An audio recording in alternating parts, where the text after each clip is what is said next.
आप सभी का शून्य से ऊपर में एक बार फिर से बहुत बहुत स्वागत है। मैं हूं आपकी काउंसलर, आपकी सहायक बबीता। कल के सत्र को इतना प्यार देने के लिए बहुत बहुत आपका फिर से आभार।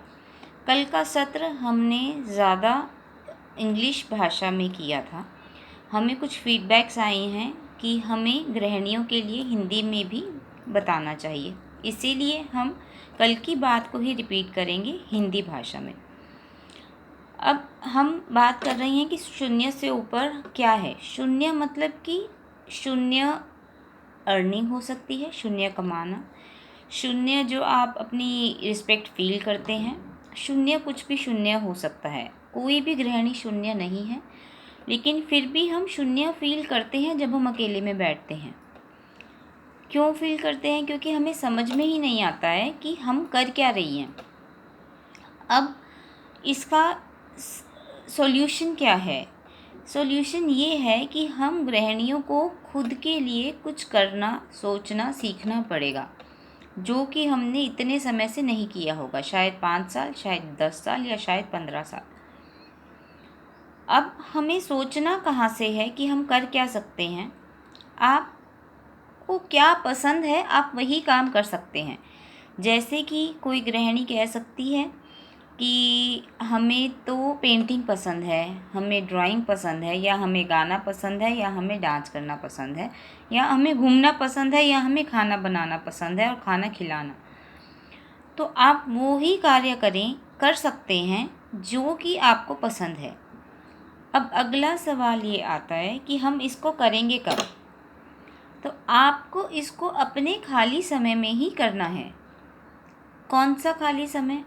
जो आपको उस घर का सारा काम ख़त्म करने के बाद, अपने परिवार की जिम्मेदारियों के बाद मिलता है। अब यहाँ पर मैं आप सबसे एक सवाल पूछूंगी कि आप खाली समय में क्या करते हैं?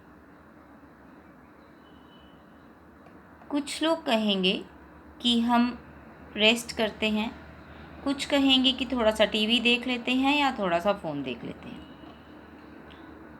अब हमें वो काम नहीं करना है जिससे कि हमें कुछ भी अर्न नहीं हो रहा। अर्न मतलब कि ना तो रिस्पेक्ट हमें उससे मिल रही है, ना हमें कुछ अंदर की हम हैप्पीनेस, खुशी अर्न कर पा रहे हैं। और अगर अर्न आप पैसों में समझते हैं तो आप वो भी नहीं कर पा रहे हैं।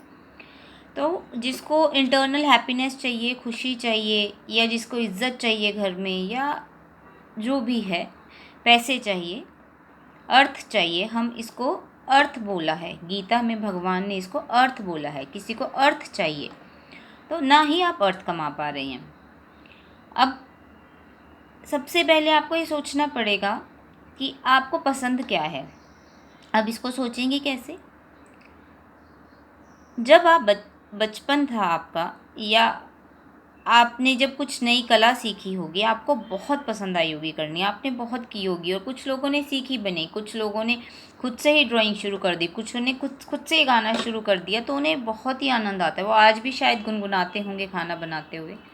आज भी मन करता होगा किसी को नृत्य करते देखते हुए कि मैं भी काश नृत्य करूं, या किसी को घूमना ही बड़ा पसंद रहता है। तो ऐसे करते करते हमने खुद के लिए कुछ किया नहीं है, बस इच्छा है कि करना है।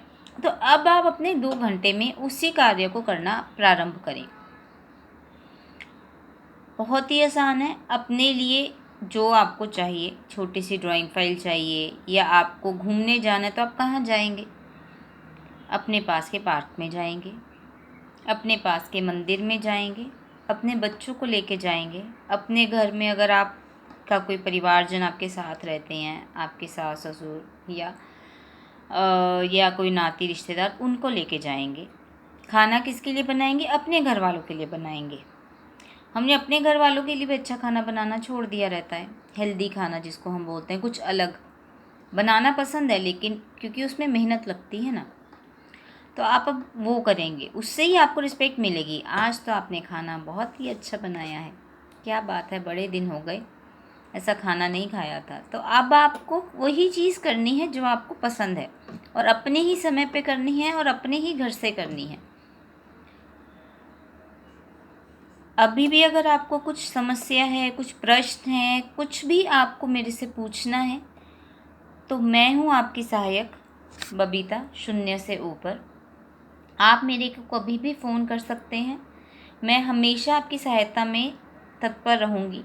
कारण क्या है सहायता करने का? कारण यही है कि मैंने ये ज़िद उठाई है कि मैं सबको कार्य करना सिखाऊंगी, अपने मन का कार्य करना, खुश रहना सिखाना है मैंने। खुश रहना ही जीवन का लक्ष्य है सबका। हम सब कुछ खुश रहने के लिए कर रहे हैं, लेकिन हम सोचते नहीं हैं कि करना क्या है खुश रहने के लिए।